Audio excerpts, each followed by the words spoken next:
apakah Al-Fatihah turun sekaligus? Salah satu bacaan terbaik adalah baca Al-Fatihah. Kenapa? Al-Fatihah ini adalah Ar-Rahman 'allamal Qur'an khalaqal insan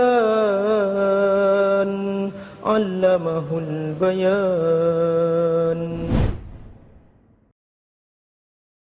Ya, ini di sini ada 5 pertanyaan ya. Yang pertama adalah apakah Al-Fatihah turun sekaligus? Nih, salah satu nama surah Al-Fatihah adalah Al-Wafiyah. Artinya bahwa dia satu kesatuan. Makanya satu-satunya surah yang tidak boleh kita membaca sebagian. Ya. Kita harus membaca sekaligus. Itu Al-Fatihah. Jadi tidak bisa kita misalnya baca sampai iyyaka na'budu wa iyyaka nasta'in, langsung kita rukuk gitu, nggak bisa.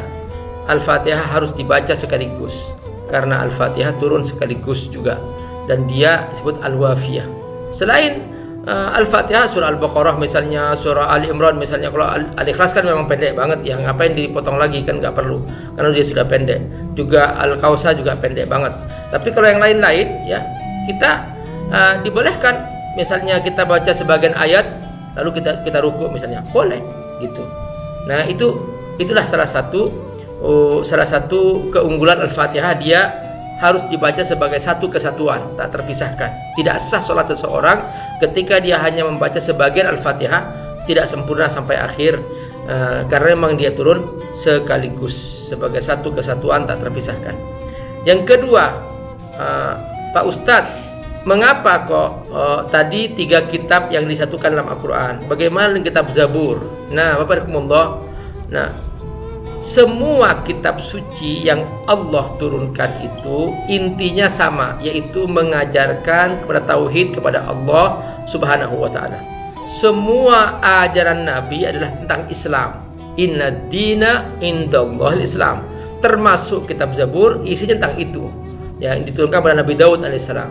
Jadi dia termasuk juga bagian daripada ajaran yang Allah Subhanahu wa ta'ala turunkan, dan intinya adalah memang mengajarkan tauhid, mengajarkan iman kepada Allah, mengajarkan ketaatan kepada Allah semuanya. Makanya Nabi Daud ketika membaca kitab Zabur, maka suaranya sangat indah, membuat semua burung-burung, angin-angin terhenti, daun-daunan semuanya terdiam, saking indahnya suara Nabi Daud.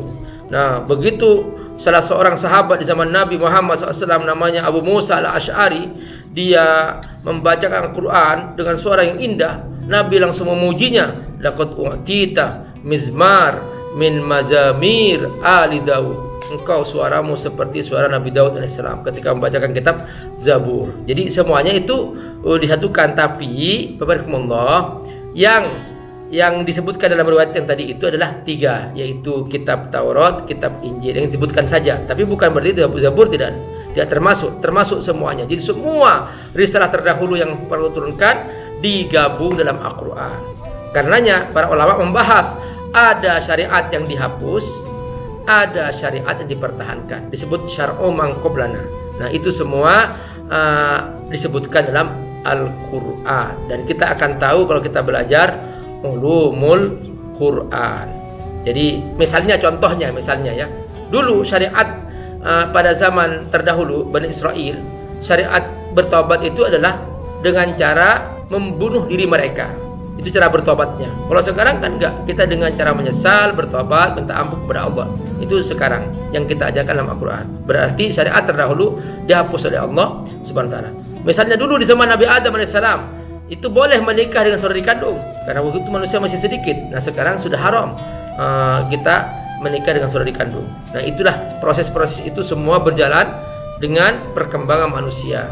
Nah, begitu sudah turun Al-Quran, maka syariat menjadi sempurna. Itu yang dimaksudkan dari gabungan semua kitab terdahulu itu. Setelah itu pertanyaan berikutnya, mengapa orang Islam Pak Ustadz kok masih minta hidayah Pak Ustadz? Ihdinas siratal mustaqim, ihdinas siratal mustaqim. Berarti orang Islam ini masih tersesat Pak Ustadz. Bapak Ibu rahimakumullah, tidak salah orang yang tahu jalan memasang GPS. tidak salah. Jadi saya sudah tahu nih alamat sini, saya pasang GPS, nggak apa-apa, gitu loh. Nah, kita ini sudah benar untuk memperkokoh ya keistiqomahan kita di jalan Allah. Ya, kita minta lagi pertolongan. Makanya kita setiap mau safar doa lagi kepada Allah. Itu yang pertama. Jadi untuk memperkokoh keistiqomahan kita. Itu yang pertama. Terus yang kedua, untuk menanamkan ketergantungan sang hamba kepada Allah. Karena ciri kehambaan adalah rajin berdoa. Makanya ini doa bukan karena kita tersesat ya. Ini doa karena kita ingin menunjukkan kehambaan kepada Allah Subhanahu wa ta'ala. Maka di antara doa yang paling baik adalah doa minta hidayah. Karena apa? Karena misalnya gini, Barakallah. Banyak orang sudah beriman tapi tidak istiqomah. Minta hidayah supaya istiqomah. Ihdinas shiratal mustaqim. Banyak, perhatikan, banyak orang Islam korupsi kan? Iya. Kemudian menipu kan? Iya. Berzina kan? Iya. Minta hidayah supaya dia istiqomah. Ihdinas shiratal mustaqim. Itu maksudnya. Jadi orang yang belum masuk Islam, ya minta hidayah supaya dia masuk Islam. Nah seperti itu.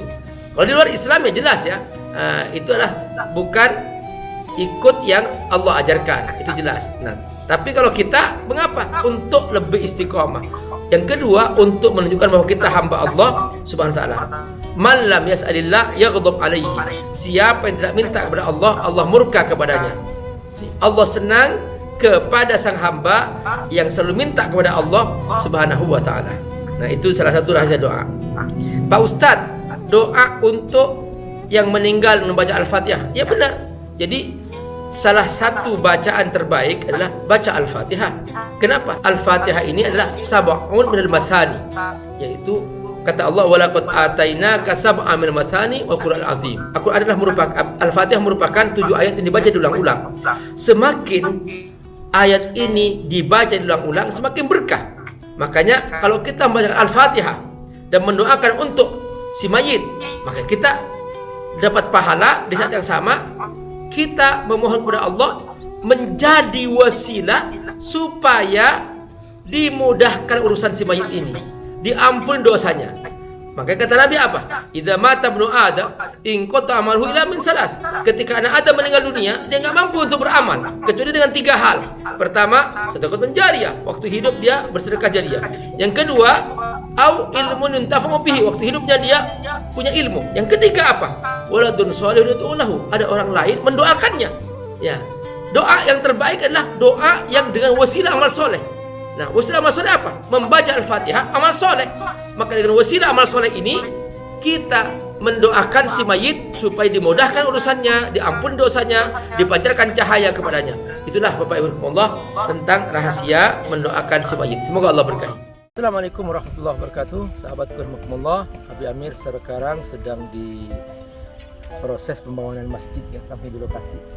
Nah, ini bagian basement, ini bagian basementnya. Nanti di lantai 2-nya langsung ke pelataran masjidnya. Nah, ini membutuhkan, karena ini diperkirakan memuat sampai 4.000 santri, 4.000 jemaah.